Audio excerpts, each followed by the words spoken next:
Everyone, welcome to our channel ICM education. और इस video में हम लोग देखने वाले हैं कॉन्सेप्चुअल क्वेश्चन सीरीज में एनालॉग सर्किट का सेकंड क्वेश्चन। ठीक है, सो ये क्वेश्चन लिखा हुआ है मेरे पास कि in the circuit shown in the figure the BJT has a current gain of beta 100।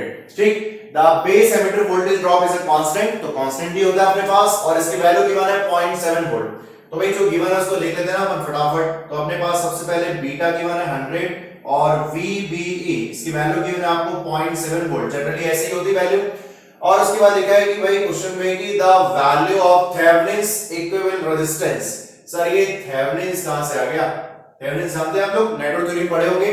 ठीक, इक्विवेलेंट सर्किट में आपको रेजिस्टेंस की वैल्यू देखनी है और वो है RTH। ये RTH यहां पे मेंशन है, मतलब कि टर्मिनल A और B अगर आप यहाँ पे खड़े हुए हो तो आपको यहां से इस पूरे सर्किट का RTH फाइंड करना है। ठीक, और ओम भी फाइंड करना है आपको, यहाँ पे लिखा हुआ है ये ओम। ठीक, अब यहाँ पे आप देख रहे हो कि सर कि थेवेनिन्स लगाना तो आसान है, लेकिन यार यहाँ पे BJT दे दिया हुआ है, सर्किट के बीच में BJT लगा हुआ है। और बायपोलर जंक्शन ट्रांजिस्टर की बात कर रहा हूं तो यहाँ पे मेरे पास ये हो गया N और ये P टर्मिनल और ये N टर्मिनल।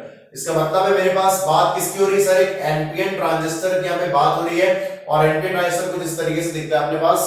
तो यहाँ पे अगर मैं बोलूं कि सर ये कौन सा करंट है अपने पास? सर IC, ये एमिटर कलेक्टर करंट। और अगर मैं यहाँ की बात करता हूं तो ये मेरे पास हो गया एमिटर करंट। और यहाँ पे कौन सा करंट होता है सर? ये होता है बेस करंट। ठीक, और बीटा आपको गिवन है यहाँ पे, तो बीटा एक्चुअली में होता क्या है आपने को पता ही है sir, IC/IB that is equal to 100।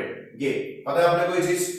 तो अगर मुझे यहाँ पे RTH फाइंड करना है तो आप याद करो थेवेनिन्स इक्विवेलेंट रेजिस्टेंस अगर आपको फाइंड करना है तो सर RTH की जो वैल्यू होती है, अगर मैं बोलूं यहाँ पे कॉन्सेप्ट को देखो यहाँ पे, सर RTH होता है मेरे पास VTH डिवाइडेड बाय IN।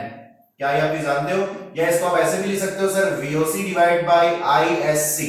ये होता है मेरे पास RTH किसी भी नेटवर्क सर्किट के यहाँ पे RTH कुछ इस तरीके से हम लिखते हैं। ठीक है, तो आप देखोगे सर VOC ISC सब है क्या पता नहीं अपने को, तो ये अपने पास है थेवेनिन्स वोल्टेज और ये नॉर्टन्स करंट। ठीक है, या थेवेनिन्स वोल्टेज को हम लोग बोलते हैं ओपन सर्किट वोल्टेज। ठीक, तो एक काम करते हैं, सबसे पहले हम यहाँ पे फाइंड कर लेते हैं ओपन सर्किट वोल्टेज, फिर मैं आपको IN के बारे में बताऊंगा। ठीक है, तो दोनों अगर अपन फाइंड कर ले तो उसका रेशियो जो होगा वो RTH थेवेनिन्स इक्विवेलेंट रेजिस्टेंस के इक्वल हो जाएगा।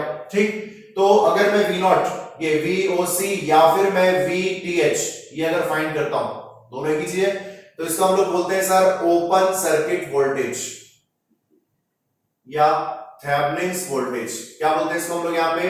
Sir Thevenin's voltage. तो आप लोग नेटवर्क थ्योरी में इसका कॉन्सेप्ट पढ़े होंगे। इसमें आप क्या करते हैं, इसमें कुछ भी खास नहीं है, आप जैसे इसको रिमूव करते हैं और यहां से इस टर्मिनल से आप VOC या VTH देखते हैं। तो अगर मैं बोलूं कि सर ओपन सर्किट वोल्टेज आपको फाइंड करना है या VOC आपको फाइंड करना है VTH, तो ये मेरे पास ओपन सर्किट हो गया। इसका मतलब है कि यहाँ पे करंट कितना होगा सर? 0 एम्पियर। अगर ये 0 एम्पियर है तो यहाँ पे भी 0 एम्पियर होने वाला है, बात खत्म। ठीक, इसका मतलब है कि यहाँ पे जो भी करंट होगा वो क्या होगा सर? IE current. ये आप देख सकते हो, ये एमिटर करंट जो है वो यहां से आएगा एंड यहाँ पे 1 किलो ओम पे ट्रांसफर हो जाएगा। ठीक है, तो और यहाँ पे बेस एमिटर वोल्टेज गिवन है आपको प्लस और माइनस 0.7 वोल्ट, ऐसे लिखते हैं ना, प्लस बेस की तरफ होता है। ठीक, ये कौन सा टर्मिनल हो गया अपने पास सर? ये बेस टर्मिनल, ये कलेक्टर टर्मिनल और ये एमिटर टर्मिनल। तो प्लस माइनस 0.7 वोल्ट। अगर अपन यहाँ पे केवीएल फाइंड करते हैं, ठीक है, केवीएल अगर मैं यहाँ पे केवीएल फॉर्म करता हूं तो मुझे दिखेगा यहाँ पे दिस वन, यहां से स्टार्ट कर रहे हैं सबसे पहले माइनस 10.7। ठीक, और उसके बाद यहाँ पे 10 इंटू IB 10 किलो में, ध्यान रखना है इसको आप लोग, प्लस और यहाँ पे सर ये 0.7 और आगे बढ़ रहे हैं तो आपको यहाँ पे मिल जाएगा प्लस सर 1 इंटू IE, ये आप देख सकते हो इज इक्वल टू 0। ठीक, और आपको ट्रांजिस्टर के लिए एक और चीज पता है कि सर अपने को पता है कि I इज इक्वल टू होता है IB प्लस IC, ये अपने को पता है ऑलरेडी यहाँ पे। ठीक, तो अगर मैं इसको रिप्लेस करता हूं तो मैं हो गया अपने पास 10 IB प्लस सर I को मैं क्या लिख सकता हूं सर? IC प्लस IB, ये लिख सकते हैं। ठीक, इज इक्वल टू I की वैल्यू आपको पता नहीं है और माइनस 10.7 माइनस प्लस 10.7 तो ये हो जाएगा 10 ये। ठीक, सो अपने पास हो गया 10 IB प्लस सर आईसी की वैल्यू क्या लिख सकते हैं अपन, ये देखो यहां से आईसी की वैल्यू मैं लिख सकता हूं sir 100 IB plus IB is equal to 10। इसका मतलब है कि मेरे पास sir IB is equal to हो गया सर 10 डिवाइडेड बाई 111, ये हो गया मेरे पास 100 प्लस 10 110 और प्लस 1 111। ठीक, इसकी वैल्यू अगर अपन लाएंगे आप कैलकुलेट कर सकते हो 0.09 मिली एम्पियर। ये सर ये मिली एम्पियर में क्यों आ रहा है, क्योंकि आपके पास जो केवीएल में इक्वेशन यूज हुआ है उसमें रेजिस्टेंस की वैल्यू किलो ओम में गिवन है। ठीक, तो ये अपने पास आईबी की वैल्यू आ गई। अगर अपन यहीं पे आई ई की वैल्यू फाइंड करते हैं, ठीक, तो आई की वैल्यू एक्चुअल में है क्या सर, आईसी प्लस आईबी है, और मेरे को पता है कि क्या है अपने पास sir 100 IB plus IB, that means यहां से आई की वैल्यू ये हो गई मेरे पास सर 101 आईबी, ये ठीक। और अगर मैं यहाँ पे फ्रॉम फिगर लिखता हूं, मुझे यहाँ पे फाइंड क्या करना था सर, वीओसी ये फाइंड करना है, या वीओसी या वीटीएच जो भी आप बोल रहे हैं यहाँ पे, तो ये हो जाएगा 1 into IE, दैट मींस ये इसके अक्रॉस वोल्टेज। ठीक, तो ये हो जाएगा मेरे पास सर 1 into 101 IB। तो अभी तो हम लोगों ने IB की वैल्यू फाइंड किया था ना, इसका मतलब आ गया वीटीएच की वैल्यू 101 into IB की वैल्यू ये हो गई सर 0.09 मिली एम्पियर। इसका मतलब कि अपने पास 101 मिली एम्पियर में गिवन है, ध्यान रखना मिली एम्पियर में। तो जब इसको आप मल्टीप्लाई करोगे तो यहाँ पे जो वैल्यू आएगी वो आएगी 9.09 VOC। सर ये 1 किलो ओम में है और IB मिली एम्पियर में है, ठीक है, तो दोनों आपस में यहाँ पे कैंसिल आउट हो जाएंगे और बचेगा 9.09 वोल्ट्स। ये आ गया अपने पास ओपन सर्किट वोल्टेज। अगर इस क्वेश्चन में आपको ओपन सर्किट वोल्टेज पूछता या थेवेनिन वोल्टेज पूछता तो आपके पास आंसर हो जाता 9.09 वोल्ट्स। तो आप देख सकते हो कि ये अपने पास क्वेश्चन जो है वो एक हालांकि एक एनालॉग का है, लेकिन एनालॉग की कुछ चीजें यूज हो रही है और मैक्सिमम चीजें अपने पास एक नेटवर्क थ्योरी की यूज हो रही है। तो क्वेश्चन आप देख सकते हो कि दोनों क्वेश्चन का दोनों जो सब्जेक्ट्स है उसका कॉम्बिनेशन यहाँ पे फॉर्म हुआ है। ठीक, तो आप इसको नोट कर लो, फिर अपन यहाँ पे फाइंड करेंगे आईएन या आईसी होता क्या है। ठीक है, सो अभी हम लोगों ने यहाँ पे फाइंड किया था sir open circuit voltage VOC और VTH। ठीक, और इसकी वैल्यू कितनी थी अपने पास सर, ये वैल्यू हम लेके आए थे 9.09 वोल्ट्स। ठीक, अब अपने को नेक्स्ट यहाँ पे फाइंड करना है सर आईएन या आईएससी होता क्या है। देखो आपको सबसे पहले तो बता दूं मैं, यहाँ पे अपन फाइंड करने वाले हैं सर आईएससी या आईएन। ठीक, और इसी को हम लोग बोलते हैं short circuit current, short circuit current. ठीक, और इसका एक्चुअल नेम होता है मेरे पास सर नॉर्टन्स करंट। क्या बोलते हैं इसको, नॉर्टन्स करंट। तो अभी हम लोगों ने ओपन सर्किट वोल्टेज फाइंड किया था VOC VTH। तो जिस भी टर्मिनल से आप AB टर्मिनल से RTH फाइंड कर रहे थे उसी टर्मिनल से अपन VTH फाइंड किए ओपन सर्किट वोल्टेज, जहां पे ये टर्मिनल को हम लोग ओपन सर्किट किए थे। और अभी अपने को शॉर्ट सर्किट फाइंड करना है, शॉर्ट सर्किट करंट, मतलब कि मैं इस दोनों टर्मिनल को यहाँ पे शॉर्ट करने वाला हूं बढ़िया से। देखो शॉर्ट हो गया अपने पास, तो यहाँ पे जो भी करंट फ्लो होगा तो शॉर्ट सर्किट अगर पाथ होता है तो उसमें करंट की वैल्यू मैक्सिमम होती है, मतलब आईएन और आईएससी यहां से निकलेगा। और शॉर्ट सर्किट के पाथ में जो वोल्टेज होता है वो जीरो वोल्ट, तो यहाँ पे 0 वोल्ट है। और ये वैल्यू कितनी है अपने पास सर 1 किलो। तो ये 1 किलो का जो रजिस्टर है, अगर ये पैरेलल में आपको एक शॉर्ट पाथ दिख रहा है और उसके पैरेलल में 1 किलो का रजिस्टर है, तो यार ये भी इसको ले डूबेगा, मतलब कि ये भी हो जाएगा मेरे पास शॉर्ट सर्किट। समझ में आ गई बात। और अगर आप यहां से देखोगे सर आई की वैल्यू जो एमीटर करंट है वो 2 पाथ में यहाँ पे डिवाइड होगा, लेकिन एक पाथ में 1 किलो में और एक पाथ में शॉर्टेस्ट, मतलब शॉर्ट सर्किट है, मतलब शॉर्टेस्ट पाथ है।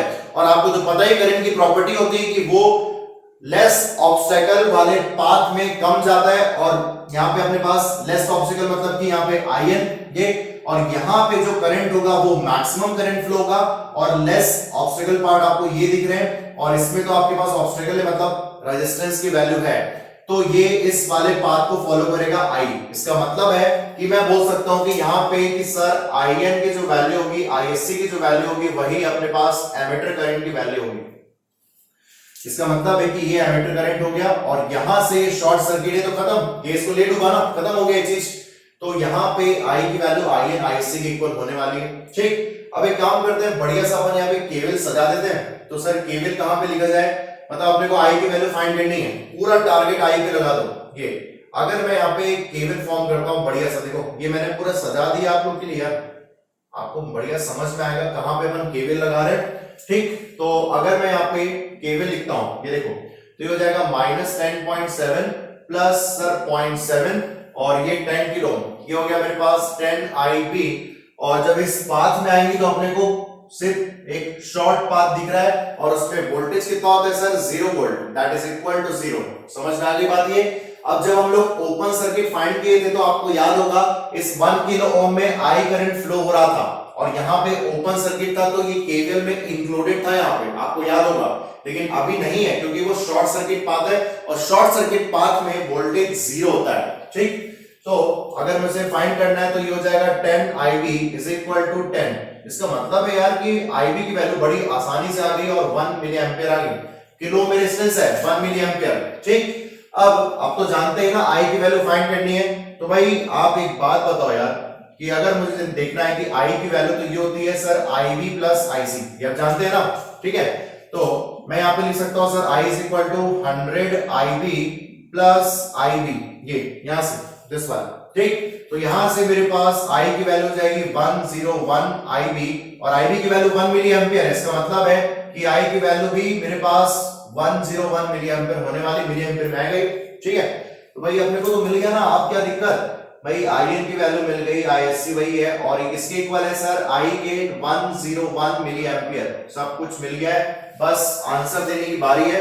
और अगर आप आंसर देते हैं तो मैं लिख सकता हूं सर RTH जो होगा वो होगा VTH, सर ये VTH ये यहाँ पे, तो ये हो गया 9.09 वोल्ट्स, ये वोल्ट्स में अपने बात ध्यान रखना, डिवाइडेड बाय, और ये I की वैल्यू सर 101 मिली एम्पियर है ये।